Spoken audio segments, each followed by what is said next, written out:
ആ ഹലോ. ഇല്ല പേടിക്കേണ്ട ഒരു കാര്യമില്ല, ആർട്ടിസ്റ്റുകളെല്ലാം റെഡിയാണ്. ഇല്ല കഴിഞ്ഞ പ്രാവശ്യത്തെ പോലെ ഒന്നും അല്ല, ഇപ്രാവശ്യം എല്ലാം അടിപൊളി ആർട്ടിസ്റ്റുകളായിരിക്കും.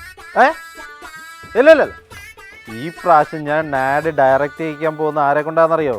കണ്ട ആപ്പ ഡയറക്ടറൊന്നുമല്ല, ഹിറ്റ് മേക്കർ. അത് പുള്ളിയുടെ പേരല്ല, ഹിറ്റ് മേക്കർ ആർട്ട് ഡയറക്ടറാണ്, ഹിറ്റ് മേക്കർ ഷാ. ഞാൻ ലേറ്റ് ആയില്ലല്ലോ അല്ലേ? ലേറ്റ് ആയില്ല എന്ന് ചോദിച്ചാൽ ലേറ്റ് ആയി. അതിനാന്നറിയോ, ഫ്ലൈറ്റ് സ്വല്പം വൈകിപ്പോയതാ പറ്റിപ്പോയത്. എന്റെ ഫ്ലൈറ്റ് ഒന്നും പറക്കുന്നില്ലല്ലോ. അതാണ് വൈകിപ്പോയത്. എല്ലാ ദിവസവും വെളുപ്പിന് 4:30 എൻ്റെ വീടിന്റെ മേളിൽ കൊണ്ടൊരു ഫ്ലൈറ്റ് പോകാറുണ്ടായിരുന്നു. ആ ഒച്ച കേട്ടാണ് ഞാൻ എണീക്കുന്നത്. ഫ്ലൈറ്റ് മുടങ്ങിയോണ്ട് ഫ്ലൈറ്റുകളൊന്നുമില്ല, അതാണ് എണീക്കാൻ താമസിച്ചത്. അല്ല, എന്നെ വിളിപ്പിച്ച സമയം ഒരു ഐറ്റം വന്നിട്ടുണ്ട്. എൻ്റെ പൊന്ന് സാറേ, എന്നെ ഉൾപ്പെടുത്തണ്ട. എവളുമാർക്കൊക്കെ ചാൻസ് കൊടുത്തില്ലല്ലേ? ഇതൊക്കെ വാട്സപ്പിനകത്ത് കയറി ഡയറക്ടർമാരെ വിളിച്ചോണ്ട് പോയിട്ട് അതാണ് ഇതാണെന്നൊക്കെ പറഞ്ഞ് കൊളവാക്കും. ഇപ്പൊ ഒറത്തിന്ന് ഊരിയത് ഈ എൻ്റെ പാടുമോ എനിക്ക് മാത്രമേ അറിയത്തുള്ളൂ. ആ ഐറ്റത്തിന്റെ കാര്യമല്ല പറയണത്. അതിലെ മറ്റേ ഐറ്റം സെൻഡ് ചെയ്താ പോരായിരുന്നു. അതിന് എന്നെ വിളിച്ച് വരുത്തണോ? നമ്പരൊക്കെ അറിയാവുന്നതല്ലേ? പിന്നെ പറഞ്ഞിട്ട് ആ ഐറ്റം ഇതൊന്നും അല്ല. പിന്നെ ഇതേതൈറ്റം? വർക്ക്. ഓ, വർക്ക്. അത് മാത്രം പറയണില്ല, ബാക്കി എല്ലാം പറയുന്നുണ്ട്. വർക്കായിരുന്നു. അതിനാണ് ഈ വെപ്രാളപ്പെട്ട് വിളിച്ചതും ഞാൻ ഓടി വന്നതൊക്കെ. അതെ, നിസ്സാര വർക്കൊന്നും അല്ല. സ്ക്രിപ്റ്റും കാര്യങ്ങളും എല്ലാം റെഡിയാക്കണം. അതാണ്.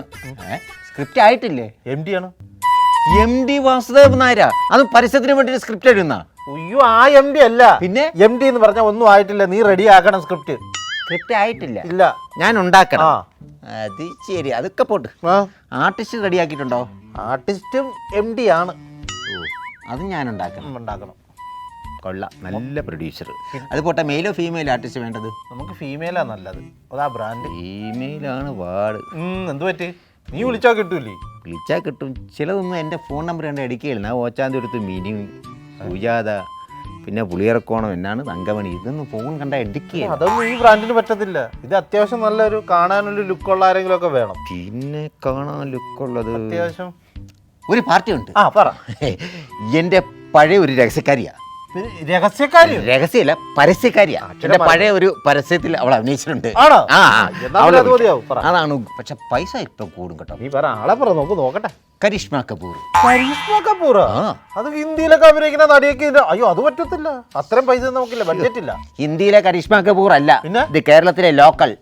അവളുടെ പേര് രേഷ്മ എന്നാണ്. പിന്നെ കരിഷ്മ കപൂർ എന്ന് പറഞ്ഞാൽ അവൾ ഈ കഴിഞ്ഞ ദിവസം ഒരു കരിയുടെ പരസ്യത്തിൽ അഭിനയിക്കാം. ഈ കോഴിയൊക്കെ ചൂടാനായിട്ട് കരി കൊടുക്കുകയില്ലേ? കൽക്കരി അല്ല, ഈ കോഴിയൊക്കെ ചൂടാനായിട്ട് കരിയില്ലേ? ആ കരിയുടെ പരസ്യത്തിൽ അഭിനയിക്കാൻ പോയി. അങ്ങനെ രേഷ്മയുടെ കൂടെ കരിയും കൂടി ചേർത്ത്, അങ്ങനെയാണ് കരിഷ്മ. അതെ. അപ്പൊ ഈ കപൂർ അത് എവിടെ ചെന്ന് അഭിനയിച്ചാലും കപൂറാണ്.